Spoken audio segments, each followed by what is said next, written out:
ऐसा होता है कि उपचुनाव कांग्रेस जीतती है और मुख्य चुनाव भारतीय जनता पार्टी जीतती है। देखिए, उपचुनाव जो होता है वो उपचुनाव की बात अलग होती है। क्या सरदार शहर में बीजेपी चुनाव लड़ने से पहले ही हार मान चुकी है? क्या सरदार शहर में भावनात्मक लहर के आगे नहीं टिक पाएगी बीजेपी? क्या बीजेपी का ध्यान उपचुनाव पर न होकर केवल 2023 के विधानसभा चुनाव पर ही है? राजनीतिक गलियारों में इस वक्त सरदार शहर का उपचुनाव चर्चा में बना हुआ है। पार्टियां इस उपचुनाव को जीतने के लिए अपना पूरा दमखम दिखा रही हैं।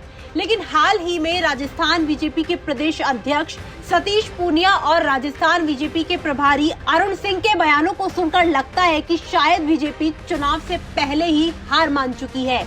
बीजेपी प्रदेश अध्यक्ष सतीश पूनिया ने ये कहकर चर्चा छेड़ दी कि कांग्रेस उपचुनाव जीतती है जबकि मुख्य चुनाव बीजेपी जीतती है। इसके अलावा पूनिया ने क्या कुछ कहा, आप खुद सुनिए। सरदार शहर के चुनाव के लिए अभी हम लोगों ने प्रारंभिक चर्चा की है, लेकिन विस्तृत रूप से 12 तारीख को जब हम लोग मिलेंगे तो उसमें विस्तार से सारी चीज़ों पर बात करेंगे। सरदार शहर भारतीय जनता पार्टी के लिए एक पोटेंशियल वाली जगह है। सब लोग पूरे परिश्रम से लगेंगे और जिस तरीके से राजस्थान की सरकार के खिलाफ मुद्दे हैं, जो कांग्रेस का विग्रह है, उसका असर भी उस चुनाव पर होगा। तो हम लोग पूरे तरीके से तत्पर तैयार। देखिए, सहानुभूति राजनीति में एक कारक होता है, लेकिन हमेशा कारगर हो जाए ऐसा होता नहीं है। ऐसे बहुत सारे उदाहरण भी हुए हैं, लेकिन हम क्योंकि विपक्ष में हैं, सरकार की तानाशाही से, सरकार के और सियासी रवैये से, मुख्यमंत्री के षड्यंत्र से, सबसे ही लड़ना है। लड़ेंगे और मुझे पूरा भरोसा है कि सब लोग दम लगाकर लड़ेंगे तो हम यहाँ पर अपेक्षित परिणाम निकाल सकते हैं। पार्टी इसको 2023 से पहले सेमीफाइनल के रूप में देखेगी या केवल एक उपचुनाव के रूप में देखेगी? देखिए, एक उपचुनाव कभी भी सेमीफाइनल नहीं होता है, ऐसा बहुत बार होता है और कांग्रेस के साथ तो ऐसा होता है कि उपचुनाव कांग्रेस जीतती है और मुख्य चुनाव भारतीय जनता पार्टी जीतती है। इसलिए हर बार एक धारणा नहीं होती है, लेकिन मुझे लगता है कि जो बेरोजगारों के मुद्दे हैं वो सरदार शहर में कारगर होंगे। किसानों के जो मुद्दे हैं वो भी वहाँ कारगर होंगे। कानून व्यवस्था वहाँ अच्छी होगी ऐसा है नहीं। तो कुल मिलाकर सिंपैथी केवल राजनीतिक चर्चा का कारण हो सकता है, वो प्रभावी कारण नहीं होगा। वहाँ पर सरकार के खिलाफ जो मुद्दे हैं उनकी चर्चा भी जनमानस में अच्छे तरीके से अभी भी और चुनाव में बड़ा मुद्दा बना। देखिए, युद्ध में तो सारे ही मंत्र काम आते हैं और सभी मंत्रों से काम करेंगे। और जो मैंने कहा कि पार्टी पूरी तरीके से एकजुट होकर इस चुनाव को लड़ेगी, इस बात पर सबकी सैद्धांतिक सहमति है।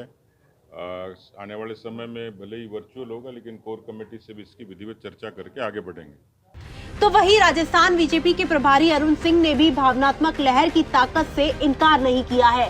पहले सुनिए अरुण सिंह ने क्या कुछ कहा। लेकिन कांग्रेस के साथ तो सहानुभूति की लहर चलती है। जहाँ भी उपचुनाव हुए वो जो निकटतम उनके संबंधी होते हैं उनको टिकट देते हैं, वो चुनाव जीत जाते हैं। देखिए, उपचुनाव जो होता है वो उपचुनाव की बात अलग होती है, सहानुभूति लहर होती है। लेकिन भारतीय जनता पार्टी चुनाव जीतने के लिए चुनाव लड़ती है, लेकिन हमारा मुख्य जो टारगेट है वह 2023 का जो विधानसभा चुनाव है उसको देख करके पूरी रणनीति बना रहे हैं। और 2023 का जो चुनाव है उसमें कांग्रेस का सुपड़ा साफ हो जाएगा। ये आज आपने चुनाव के अभियान के जो प्रभारी हैं उनको बुलाया है, किस तरह की ये विनिंग मशीन है आप लोगों के लिए और किस तरह आप इनको जीत का मंत्र देंगे?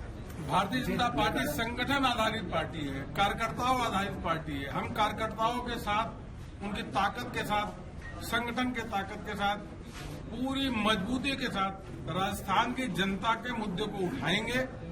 और जनता त्रस्त है, जनता त्राहिमाम कर रही है, युवा परेशान है, किसान परेशान है, उनके मुद्दों के साथ आगे बढ़ेंगे। और सरकार को, कांग्रेस की सरकार को, गहलोत सरकार को उखाड़ फेंकेंगे। आपको बता दें कि 5 दिसंबर को होने वाले सरदार शहर उपचुनाव में कांग्रेस सिंपैथी फैक्टर को देखते हुए पूर्व विधायक भंवरलाल शर्मा के बेटे अनिल शर्मा को टिकट दे सकती है। वहीं दूसरी ओर बीजेपी से पूर्व विधायक अशोक पिंचा, जिला प्रमुख हरलाल सहारण, शिवचंद साहू और सत्यनारायण साहू दावेदारी कर रहे हैं।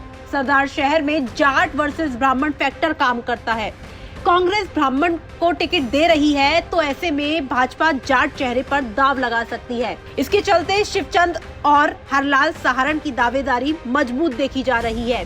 वहीं यदि सतीश पूनिया के इस बयान को पिछले उपचुनावों से जोड़कर देखा जाए तो उपचुनाव और मुख्य चुनावों के बीच रोचक संबंध देखने को मिलता है, जिससे पता चलता है कि कांग्रेस आमतौर पर बीजेपी के मुकाबले उपचुनाव में ज्यादा बेहतर प्रदर्शन करती है। मगर इसका मतलब ये बिल्कुल भी नहीं है कि कांग्रेस मुख्य चुनाव में अच्छा प्रदर्शन नहीं कर सकती।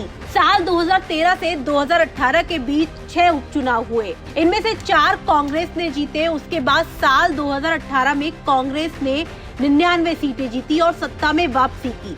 वहीं 2013 से अब तक 13 सीटों पर उपचुनाव हुए हैं। इनमें से सिर्फ 3 सीटों पर बीजेपी चुनाव जीत सकी, जबकि कांग्रेस ने 9 सीटों पर जीत दर्ज की है। इसके अलावा यदि लोकसभा उपचुनाव की भी बात करें तो कांग्रेस का यहाँ भी रोचक संयोग देखने को मिला है। 2014 में हुए लोकसभा चुनाव में राजस्थान की सभी सीटें बीजेपी ने जीती, मगर 2018 में अजमेर और अलवर के 2 सीटों पर हुए उपचुनाव में कांग्रेस ने दोनों सीटें जीती। 2019 के लोकसभा चुनाव में एक बार फिर बीजेपी गठबंधन ने पूरी 25 सीटें जीत ली। कुल मिलाकर यदि उपचुनावों की बात की जाए तो कांग्रेस ने राजस्थान में अभी तक ज्यादातर उपचुनाव जीते हैं। अब ये तो आने वाली 8 दिसंबर ही बताएगी कि सरदार शहर में कांग्रेस या बीजेपी में से किस पार्टी को जीत मिलेगी जब उपचुनाव के नतीजे आएंगे। ब्यूरो रिपोर्ट, राजस्थान तक।